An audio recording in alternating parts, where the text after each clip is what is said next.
Kia ora everybody, welcome back to Rowdy's Rants, episode 7. Today, I'm going to put my big boy pants on, take up a challenge, and I'm going to do a Tool album. A lot of people have asked me to do this album, and I think at first I was a bit sort of like, ooh, that's a big job, a lot of pressure. And I think the reason I felt that pressure was because Tool is an exceptional band. They are, in my opinion, the greatest band on the planet, and they're not of this world. But yeah, I mean, at the end of the day, they're still human beings, and you know, sure, I can do this. So this episode goes out to my oldest, dearest friend, John Annan. Love you, brother. And we grew up together as kids in Cambridge, and we've known each other since we were real little. We lived a couple of houses down from each other, and went to school together, and just got into mischief together and listened to music together, and yeah, man, had a great childhood.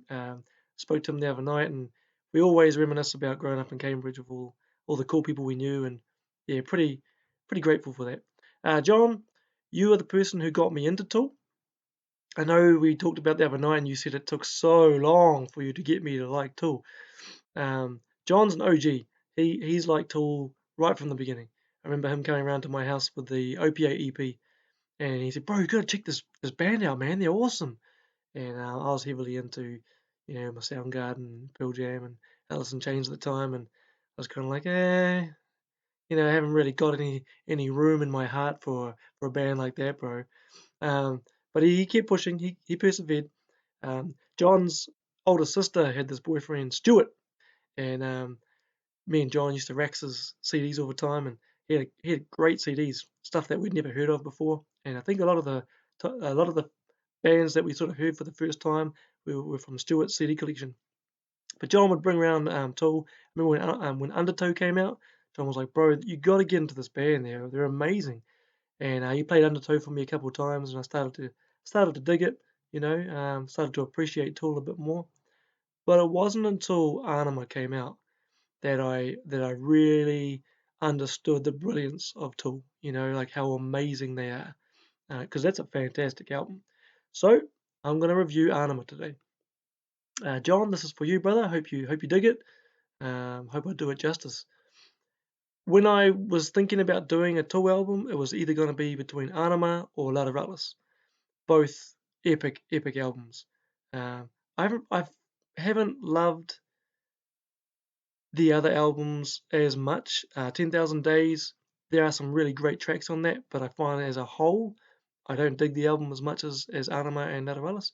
And then the new album, Fair Inoculum, I just haven't had time to get into it. I mean, I'm sure it will grab me eventually, but yeah, having kids and I don't know, being a boring old fart, I've only listened to it twice, and I just haven't had the time to really give it the attention it deserves. But with Aenima, the very first time I heard that, I loved it from stop to start. And I remember where I was when I heard it for the first time, when I visited my friend Josh in Te Awamutu, and we went to the warehouse, and I got the CD with the original lenticular casing where you turn it like this and it changes. Yeah, man, I played it the whole way through and just fell in love with the band. So here we go, Tool, Aenima. Oh, yeah, I guess again, when you're thinking about why this one and not Lateralus, the only analogy I can give to help explain that is those of you who are parents and those of you who've got more than one kid, you'll get this. When your firstborn comes into this world, it's an amazing experience. Like you're a parent now. And you suddenly grow up pretty fast, and you realize you're responsible for a life. It's life changing. And then when your second born comes along, you still love your second born and third and fourth just as much. But that it's different. It's different. That first time you hold your own child in your arms, is a magical experience. Um, that's the only way I can explain the difference between Aenima and Lateralus for me is that they're both epic albums. I love them equally, but Aenima was the firstborn. Okay, so get into the album. Yeah, I mean, Tool is a mysterious band. You know, they don't do a lot of interviews. There hasn't been a lot of information around their songs and around the band themselves, which I think is cool. I think it's really cool. I think it adds to why the band is so awesome. They're not readily accessible for us to know everything about, and I like that. And now in our social media driven world, we know everything about all these celebrities, and kind of takes the flavor away. But I guess with that in mind, my review today is going to be based on primarily my interpretation of this album. Because everybody's got their own interpretation, and I'm not saying that my interpretation is right. It's just what I think about the album and what it means to me. There's a lot of speculation about this album, so if you've got different ideas, cool, man. Drop some comments, and let me sort of know what you think. And if you disagree, that's totally fine. Cool, you'll be wrong. Nah. Okay, so first thing I suppose is looking at the album was dedicated to Bill Hicks, who was a comedian, and Maynard was, from what I know, was kind of friends with Bill Hicks. I know that Bill Hicks opened for the band at Lollapalooza and maybe a few other places as well. So they had a lot of respect for him, and I know they sample him throughout the album as well. So yeah, he's through this. He's an inspiration for the band. The production for this album, for Opiate and Undertow, the band used Sylvia Macy, and apparently really loved her. She was awesome. But with this one, they knew they wanted to go a different direction. They knew they wanted to try something new, and so they went a different way. They went with David Bottle, and it's a funny story about that. They contacted David Bottle and said, we want you to produce our album, and he was like, who's Tool? Who are Tool? He didn't know any of their work. He was like, have they got the right guy? Have they kind of made a mistake here? Because his body of music was very different to what Tools was. But no, they wanted him. I don't know exactly how they went about why they wanted him. Maybe you could look it up. But yeah, that's what they wanted. The title of the album, Aenima, there's a bit of speculation about that too. And some of the sources that I've read have said that the word anima is Latin for like soul, or for your essence or your consciousness. And then there's an enema, which is a medical procedure to help remove toxins from your body, where tubes are inserted into your rectum and flushed out. And yeah, I think maybe the title of this album is like a play on those two ideas. For me, this album is all about personal growth and evolution, personal evolution, and I wonder if maybe the band and Maynard were like, this song is about kind of an enema of the soul, flushing out the past and flushing out things that have happened to us, that haven't been good, getting the toxins out of our system. That's my perspective. Perspective. That's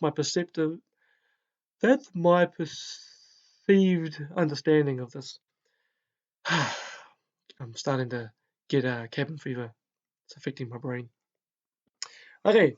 Um, so Danny Carey, the drummer, he said that the reason this album is so good in his mind is that the band had been on tour for 2 years solid, like almost every night they played shows for 2 years between um, going on tour for Undertow and then starting to record for Aenima. And he said that constant touring just made them a better band. It just made them real tight, which is cool. I can relate to that. They just really kind of gelled with each other a lot more and perfected their instruments too. Paul Diama, who was the original bass player during the tour, I believe they got on pretty well. But then, as they started to get back into writing and recording for Aenima, from what I understand, Paul Diama was like he didn't want to play as much bass. He wanted to play more guitar, and he didn't really want to go in the same direction as the rest of the band, and it seemed that it started to become problematic, and they had to reject him. That's your up, brother. And so they had to start looking for new bass players. And it seems like they went through a few different bass players that they auditioned. I believe the dude from Caius auditioned. That's cool. Um, yeah, had to get a new guy. Why not go for some of the best? So they came across Justin Chancellor, who was playing for a band called Peach. Justin Chancellor's from the UK. They dug him, when they auditioned him, I suppose. They said what they liked about him above everybody else. So they said they worked with some amazing bass players, people who are technical, people who are very, very able. But Justin Chancellor was the best that they felt when it came to free jams. They're doing their free jam sessions, and he just locked in with the rest of the band. It just felt organic. They're like, "Yo, he's our guy." I remember reading in a magazine, a Hot Metal magazine. You guys remember Hot Metal magazine? Yo, um, and Maynard said, "Yeah, Justin's great. He's loved the band for years, and he looks just like Satan." So yeah, he's in. He's in. Apparently, it was pretty full on. He moved in from the UK, and he basically left his home, just brought his bass and like the clothes he was wearing, and moved to LA. And he said it was pretty hectic. Yeah. Maynard, for this one, he said that he started to become quite aware of his voice as being his instrument, his tool, his art, his tool for his art, and he started to really think about how he was treating that tool. No pun intended. He said that he would used to go out and party with his, the rest of the band and his friends all the time, and stay out late and drink and things like that. And he started to realize that that has an effect on your voice, as you get older too. Like you've got these two strips of tissue in the back, and you don't get a replacement for those. So he started to go out less. He was like, "Oh man, if there's going to be a whole lot of smoking in a venue, I don't really want to be there." I respect that. I love the fact that he was like, "No, I want to look after my toolkit." No pun intended. Yeah. So Justin Chancellor rocked in. Pretty rad, really. Apparently, Paul Diamo, the original bass player, did help to write some of the songs on Aenima. But Justin Chancellor's amazing. He's an amazing bass player, and I feel that I mean, if you've ever been in a band, you'll know that when you swap in and out new members, it does change the sound. It really does. It changes the whole relationship of the band. And Justin Chancellor being added to it, he really added, something else. He really brought some intricacy, and you can hear that all through Tool's albums once he joined. Right, so we'll get into the songs. The very first song on the album is called Stinkfist. Um, what I find interesting about Tool is they are multi-layered in terms of what they mean in their songs, and quite often what you see is not what you get. And for this one, a lot of people were like, "You can't call that song that, and you can't talk about that." And a lot of people believe that the song Stinkfist is about, a sexual um, act, and that's not my view at all. I don't think that Tool are the kind of band that sing about things that are that kind of shallow and simplistic. Not at all. From what I've read and from my experience of listening to Tool, they seem like a very intelligent, very well thought out band. I mean, like for this album, Maynard talked about how he read a lot of different things, a lot of psychology, a lot of mathematics, a lot of really intense literature to get prepared for writing the lyrics of this album. Someone who does that doesn't write about something kind of sort of frat boyish about fisting a chick. I can't see it. For me, I'll get to the meaning in a minute. For me, but I love the way the song kicks in, and it's got that dong dong dong dong dong dong. I didn't really realize this until I saw Tool live once, but their intro is the drums. Yeah, that's Danny Carey playing the drums, man. I didn't really know what kind of drums they are, but yeah, that sound comes from him playing drums. Cool, eh? It has that really, really cool intro where it's kind of psychedelic, and then it's ding, ding, ding, ding, bow, bow, now, bow, now, bow, now. That's such a great way to end that album. Here we are. Here's our album. Boom, take it. And for me, this song is about desensitization. As I mentioned before, I believe this album is all about evolution of the self, a rediscovery, breaking away from old things, and kind of reflecting on the past, and kind of thinking about what you want to change and what you want to keep. Um, yeah, this song to me is definitely about desensitization. The idea that, we become so desensitized to the things around us that they no longer affect us, they don't hurt us anymore. And maybe that's not always a good thing, you know. Um, there's a part, and the first lyrics he says, something has to change, an undeniable dilemma. Boredom's not a burden anyone should bear, And he says, this may hurt a little, but it's something you'll get used to. I know that for myself. I'm a hugely desensitized person. I was watching Terminator and Predator and all the Arnie movies when I was like 6, 7, and man, violence to me, at first it was like, whoa, my God. But now I'm like, whatever. It wasn't until I had kids that my own evolution began, and I started to soften again when I had children. I couldn't watch senseless violence anymore, especially if it was kids. And having children and being responsible and being aware of your own mortality, that's what softened me. But yeah, this song, Stinkfist, he says that he starts off with finger beyond the borderline, then knuckle beyond the borderline, then elbow beyond the borderline. The line just keeps changing. At first, what we find shocking or what we find, you know, painful is here, and then we get experience a little bit more, and the line shifts. And we're less sensitive, we're more desensitized, until we get to a point where does anything shock us anymore? In the bridge, he says, something kinda sad about the way that things have come to be. Desensitized to everything. What became of subtlety? What became of subtlety? What became of, like, do we have to see everything? Do we have to, like, have it put in our face all the time? Can we just have a kind of, like, show not tell? Um, so for me, yeah, that song's all about that. Like, looking at where have we got to, How do we get to this point now where, he says, I don't want it, I just need it to feel, to breathe, to know I'm alive. How did we get to the point where we have to have such shocking things in our society for us to actually feel something? That's messed up. Okay, so that's my perspective on that song. Having a hard time saying that word perspective today. The second song on the track, Eulogy, and it's got such a great starting A. It's really really subtle. Ding ding ding ding ding ding ding ding ding ding ding ding ding ding ding ding ding.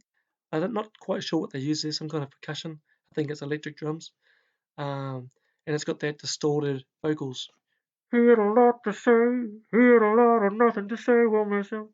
A lot of people believe the song's about Bill Hicks. Could be. Some people believe it's about L. Ron Hubbard, the founder of Scientology. Some people believe it's about Hitler, about Jesus. For me personally, I think it's about those figures in our lives who we look up to, or maybe we feel are leaders or role models. And as a younger person, we're like, we put a lot of stock in what they say, and we really value their opinions and their perspectives, and we're like, wow, we're just so amazed by them. Then as we get older, we kind of start to realize, well, hang on, you're just a person too, and I've got my own opinions and my own views, and you know, maybe what you're saying isn't the be all and end all. Maybe I don't need to be so caught up in who you are. Again, that evolution, becoming more aware of who you are as yourself, and you're not needing someone else to lead you or guide you. That's my perspective. Got that right. That's my perspective. The next song, H. Apparently, that song originally was titled "Half Full" or "Half Empty." Half Empty. And yeah, I mean, again, some people have said that this song to them is about like the angel and the devil on your shoulder. The snake behind me hisses. Um, for me, this song is really about reflecting on and getting through a really traumatic relationship with someone, and maybe a parent, maybe a partner or a loved one. But it's really to me, and I've been there. I've been there in relationships where like, I know this person is not right for me. I know this person is damaging me, but I can't seem to get away. I can't seem to sort of get out from under this person. Um, and like a codependent relationship sometimes. But there's a part in the lyrics where it says, "I am connected to you, you know, but I want to slip away. I want to fade away.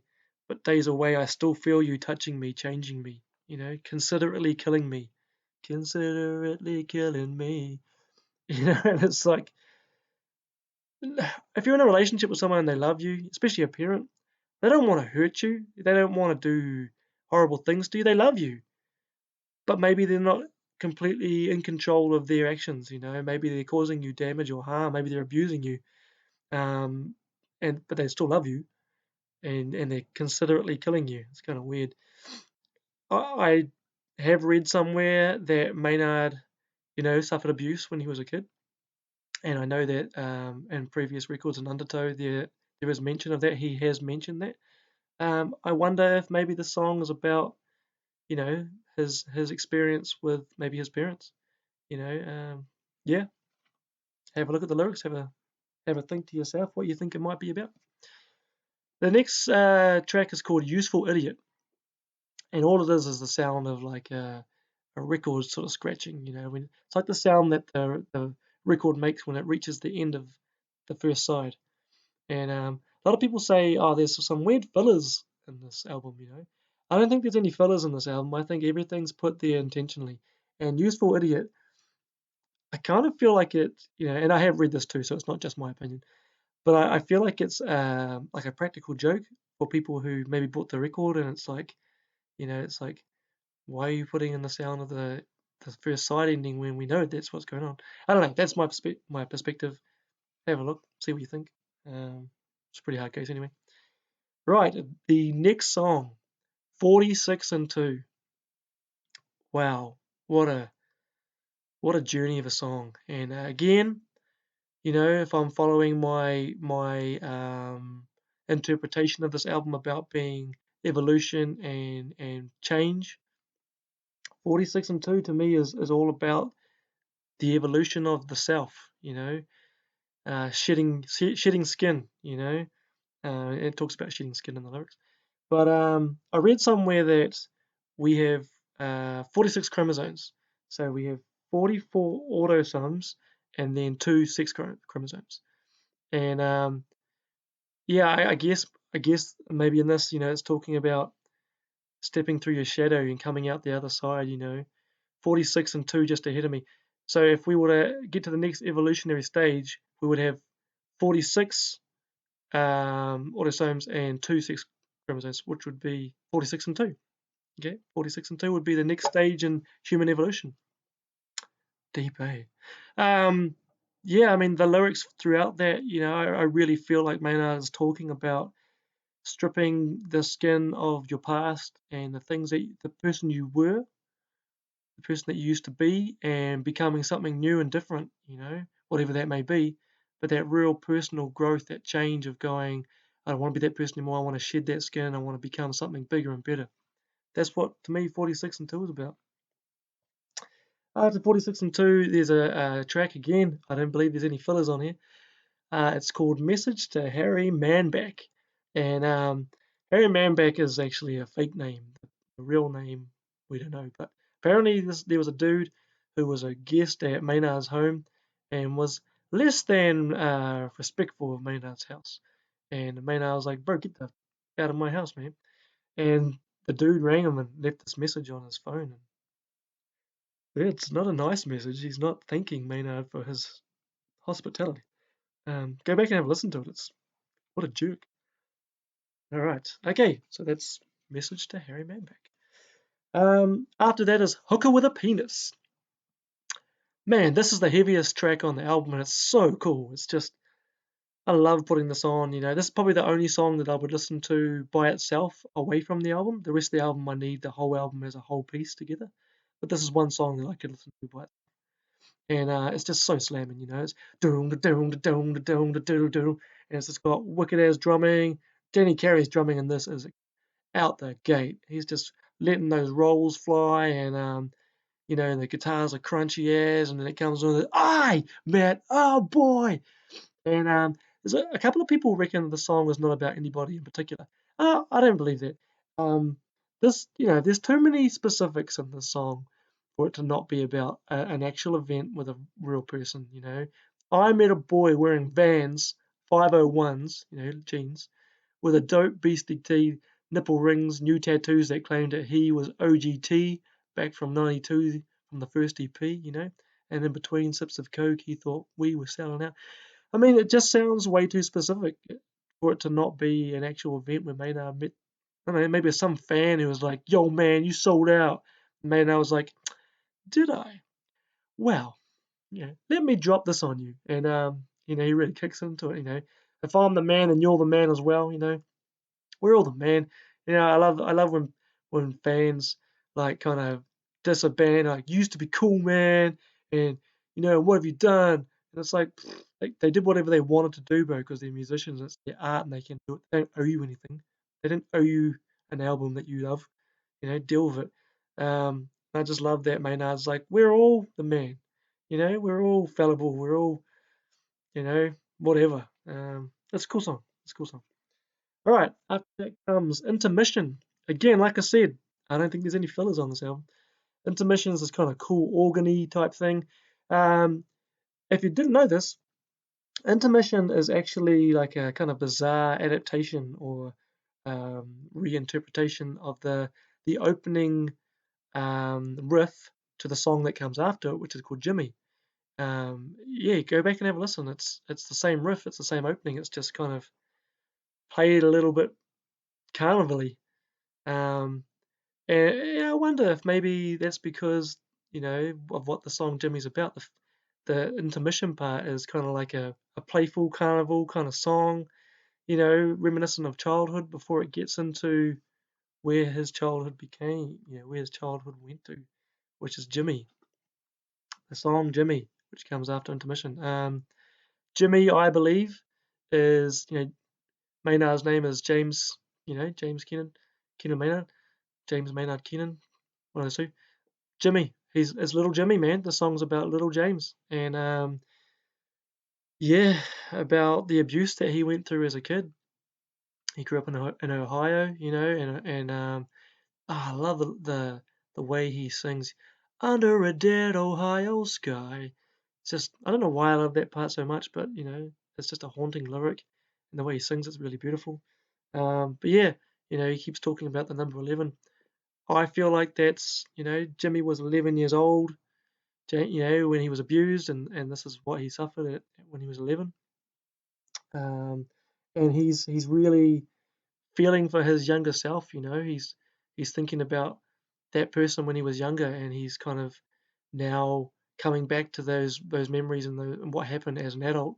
And it's kind of like there's sort of two parts to Maynard. There's the young Jimmy, and then there's the adult James. So yeah, that's my interpretation of that song. After that is Dyer van Satan. When I first heard this, I thought this was like some kind of weird sample of maybe like speech Hitler did, these German soldiers and that. We had a friend growing up called Jarina.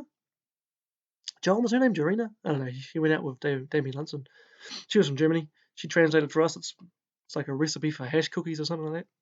Cool. The guy who does the spoken part in German, his name's Marco Fox.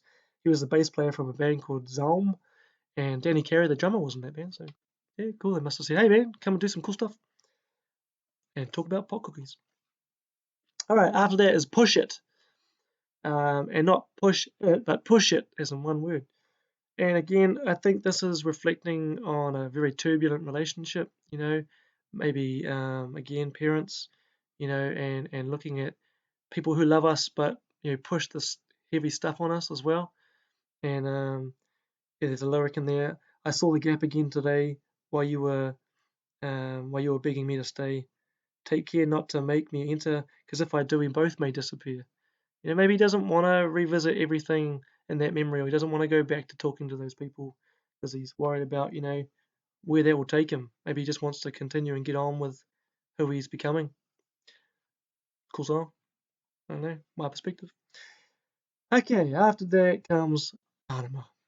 Okay, this is the title track. This is a fantastic song, And this song is, to me, it is based on Bill Hicks's skit, which is called Arizona Bay, where Bill Hicks talks about LA being washed away in some kind of flood, washing all the toxins away and washing everything away. And yeah, they really dug it. And I think Maynard, and this is again, maybe he's not just talking about LA, maybe he's talking about, the types of things that we are surrounded by in general in our lives and the things that we let occupy our time, like, actresses and, I don't know, social media and, I don't know, all these things that are not important, like looking cool and having the right magazine and the best cars and material wealth, and maybe it all needs to be washed away so we can evolve and become better humans. Um, yeah, for me, that's what one great big festering neon distraction. And if our race is nothing, we are distracted from the real things that are going on. And I think Maynard really wants us to wake up and become new, become better, evolve, um, be awakened and change your lives. That's just me. Okay. Then Eons comes after that, and I feel like Eons is that kind of got the weird static sounds. I feel like this is a very calming type thing, like the positive eons that are helping us to shed the negative eons and become more positive and progress. And the last song is called Third Eye. Lots of people think the song's about taking drugs, about LSD. In the beginning of the song, there is Bill Hicks is talking about drugs.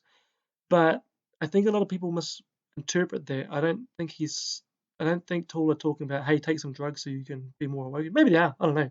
If you want to do that, cool. But I feel like with Third Eye, in Buddhism, I'm not a Buddhist, but I've read a little bit about it. But in Buddhism, the third eye is your consciousness. It's your ability to be able to see the world through open eyes. You've got that consciousness open to the world to see what's really going on, what's really around, to see your ego. And I think Maynard really is talking about, being able to see himself as a young person and then to be able to see where he's going and the changes he's making. So glad to see you. I missed you so much. So glad it's over. You know, I'm so glad that part of my life is gone. I'm so glad that I'm not that little child anymore. I'm so glad that, it's good to see you and it's good, but I'm going on. I'm awoken. I can see everything. So yeah, for me, Anima is an amazing album, which is to me about evolution, about change, about progressing, about becoming your better self. About seeing things for what they are. Um, Again, I know I could be wrong.